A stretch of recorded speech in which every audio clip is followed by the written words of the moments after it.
Hello student, आज इस video के द्वारा हम मनुष्य में लिंग निर्धारण के बारे में जानेंगे। तो मनुष्य में गुणसूत्र कितने होते हैं? तो 46 गुणसूत्र होते हैं और जोड़े में बात की जाए तो 23 जोड़ी गुणसूत्र होते हैं, जिनमें से 23 जोड़ी में से 22 जोड़ी जो गुणसूत्र होते हैं वो ऑटोसोम्स होते हैं, यानी कायिक गुणसूत्र होते हैं।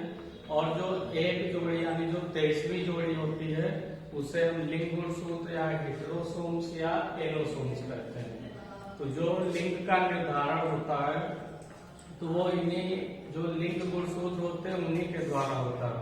अगर स्त्रियों की बात की जाए तो स्त्रियों में जो लिंग गुणसूत्र का जोड़ा होता है दोनों एक समान होते हैं, यानी एक समान लंबाई के भी होते हैं, समरूप होते हैं, तो वो एक्स एक्स गुणसूत्र होते हैं। और अगर पुरुषों की बात की जाए तो पुरुषों में जोड़े में एक एक्स गुणसूत्र होता है और एक वाई गुणसूत्र होता है, जिसमें से वाई गुणसूत्र बहुत छोटा होता है एक्स के बारे में अगर तुलना की जाए एक्स और वाई में तो वाई गुणसूत्र उसमें छोटा होता है और एक्स गुणसूत्र लंबा होता है। तो इस कारण से पुरुषों में एक्स वाई लिंग गुणसूत्र होते हैं।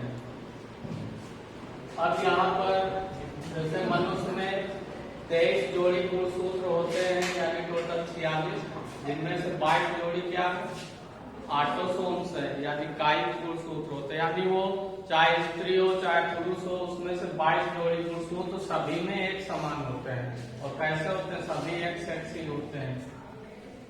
और जो 23वीं जोड़ी होती है इसे हम क्या कहते हैं? हेटेरोसोम्स या एलोसोम्स या फिर लिंग गुणसूत्र कहते हैं। तो ये 23वीं जोड़ी में जो स्त्री होते हैं, स्त्रियों में 23वीं जोड़ी के जो गुणसूत्र होते हैं वो बिल्कुल समान होते हैं, समरूपी होते हैं। इसका मतलब क्या हुआ कि एक ही लंबाई के होते हैं। अगर पुरुषों की बात की जाए तो पुरुषों में एक गुणसूत्र दूसरे की अपेक्षा बहुत छोटा होता है। जो गुणसूत्र छोटा होता है वो कौन सा होता है? वाई गुणसूत्र होता है। और जो उसके साथ उनका जोड़ीदार लंबा गुणसूत्र वो एक्स गुणसूत्र होता है। तो अगर बात की जाए तो स्त्रियों में क्या होगा? एक्स एक्स गुणसूत्र हो गया और पुरुषों में एक्स वाई गुणसूत्र हो गए। अब अगर पुरुषों में बात की जाए तो जब युग्मक निर्माण होता है, यानी जब युग्मक बनते हैं तो पुरुषों में युग्मक क्या होते हैं? शुक्राणु होते हैं।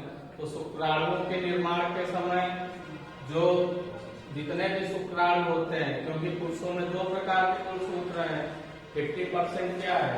एक्स और 50% वाई, यानी 2 गुणसूत्र होते हैं एक्स और वाई। तो 50% शुक्राणु एक्स गुणसूत्र वाले होंगे और 50% शुक्राणु वाई गुणसूत्र वाले होंगे। तो इसमें जो 50% शुक्राणु बनते हैं वो क्या होता है? 22 प्लस एक्स, क्योंकि क्या है गुणसूत्रों की संख्या आधी हो जाती है। जैसे टोटल कायिक गुणसूत्र यानी जो ऑटोसोम्स वो कितने होते हैं? 22 जोड़ी यानी 44 होते हैं। लेकिन जब युग्मकों का निर्माण होता है तो क्योंकि यहाँ पे सूत्र विभाजन होता है तो जो इनकी संख्या होती है गुणसूत्रों की वो आधी हो जाती है। तो सभी युग्मकों में केवल आधे गुणसूत्र ही होते हैं। तो 44 का आधा क्या होगा? 22। तो 22 प्लस एक्स और 22 प्लस वाई, यानी जो जितने भी शुक्राणु बनेंगे उनमें से आधे 22 प्लस एक्स गुणसूत्र वाले होंगे और आधे 22 प्लस वाई गुणसूत्र वाले होंगे। अगर स्त्रियों की बात की जाए तो क्योंकि स्त्रियों में केवल एक्स एक्स गुणसूत्र ही होते हैं, यानी दोनों गुणसूत्र समान होते हैं, तो जितने भी अंडाणु बनेंगे तो सब क्या होंगे? 22 प्लस एक्स वाले ही होंगे। स्त्रियों में जितने भी अंडाणु बनेंगे 22 प्लस एक्स वाले ही होंगे। लेकिन अगर जब निषेचन होता है तो मान लीजिए कि अगर शुक्राणु 2 तरह के हैं, 22 प्लस एक्स है और 22 प्लस वाई वाला है, तो अगर 22 प्लस एक्स वाला शुक्राणु किसी भी अंडाणु के साथ निषेचित होता है तो उसके द्वारा मादा संतान यानी पुत्री का जन्म होता है। क्यों होगा? क्योंकि 22 प्लस एक्स शुक्राणु भी है और 22 प्लस एक्स अंडाणु भी है, तो 22 22 44 हो गए और एक्स एक्स क्या हो गए? डबल एक्स हो गए। तो यानी 44 प्लस एक्स एक्स किसका गुणसूत्र है? स्त्रियों का। तो माता संतान यानी पुत्री का जन्म होगा। अब अगर मान लीजिए कि 22 प्लस वाई वाला शुक्राणु किसी भी अंडाणु के साथ निषेचित होता है तो फिर नर संतान यानी पुत्र का जन्म होगा।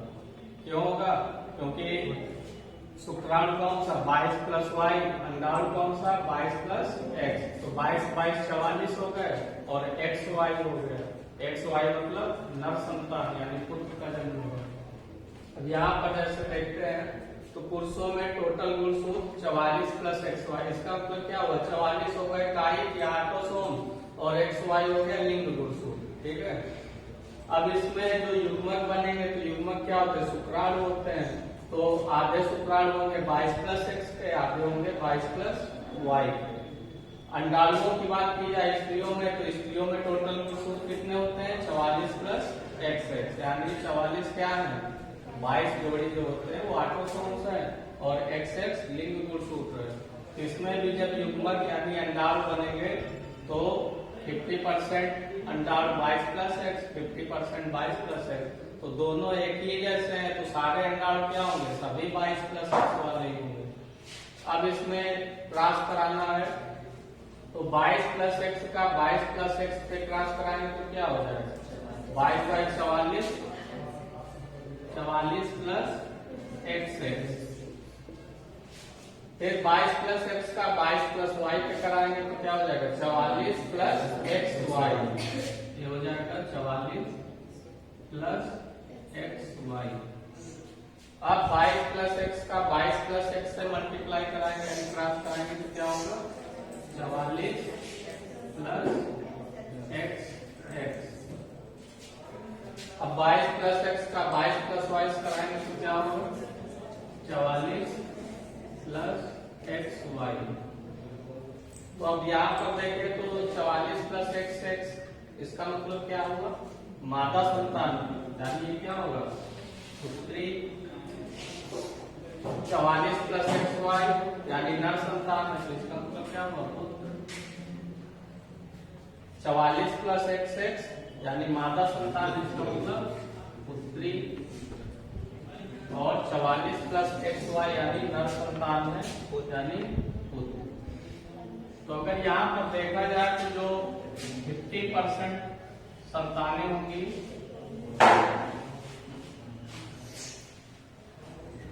कैसी होंगी? मादा यानी पुत्री।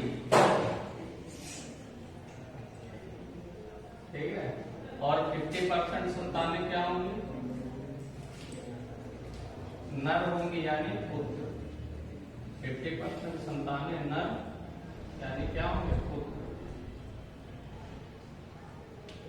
तो यहाँ पर लास्ट में क्या मिला? यानी 50% संतानें पुत्रियां हो सकती है यानी माता संतानें प्राप्त हो सकती हैं और 50% संतानें नर संतानें यानी पुत्र प्राप्त हो सकते हैं। अब यहाँ पर अगर देखा जाए तो लिंग का निर्धारण कौन सा गुणसूत्र कर रहा है? कौन सा गुणसूत्र कर रहा है? तो पुरुषों में स्थित जो वाई गुणसूत्र है, ठीक है, वो लिंग का निर्धारण कर रहा है। अगर बात की जाए कि प्रश्न पूछा जाए कि संतान उत्पत्ति के लिए कौन जिम्मेदार है, स्त्री या पुरुष, तो फिर पुरुषों के गुणसूत्र जिम्मेदार है। जैसे अक्सर लोग समाज में कहते हैं अगर किसी लेडीज को पुत्रियां ही उत्पन्न हो रही उनके द्वारा तो वो दोष महिलाओं को दे दिया जाता है कि इनके पुत्रियां हो रहे हैं, तो सारा दोष किसे दिया जाता है समाज में? महिलाओं यानी स्त्रियों को दिया जाता है। लेकिन ये गलत है, स्त्रियों का कोई रोल नहीं, क्योंकि स्त्रियों में तो सारे अंडाणु एक ही जैसे हैं। अगर पुत्रियां जन्म ले रही है तो दोष किसमें है? पुरुष में, क्योंकि उनके शुक्राणु ही सब स्त्री यानी 22 प्लस एक्स वाले ही बन रहे हैं। 22 प्लस वाई वाले बनेंगे तभी तो पुत्र होगा। तो अगर लिंग का निर्धारण कौन करता है? तो पुरुष करते हैं। और पुरुष का कौन सा गुणसूत्र करता है? वाई गुणसूत्र, क्योंकि एक्स तो सभी में होता है, एक्स से होगा तो पुत्री होगी और वाई गुणसूत्र ही उसमें अंतर करता है कि पुत्री होना है कि पुत्र होना है। ये क्वेश्चन पूछा भी गया कई बार, एनसीईआरटी का ही क्वेश्चन है। ठीक है, कि समाज में पुत्रियों का जन्म होने पर महिलाओं को दोष दिया जाता है, क्या यह सही है? अगर नहीं है तो क्यों? ये सही नहीं है। और क्यों नहीं सही है?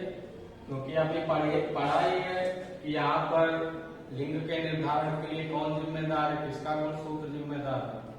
तो पुरुषों का वाय गुणसूत्र जिम्मेदार है, तो स्त्रियों को दोषी क्यों दिया जाता है, या स्त्रियों को दोषी क्यों ठहराया जाता है, तो वो गलत है। आप लोग इसका स्क्रीनशॉट भी ले सकते हैं।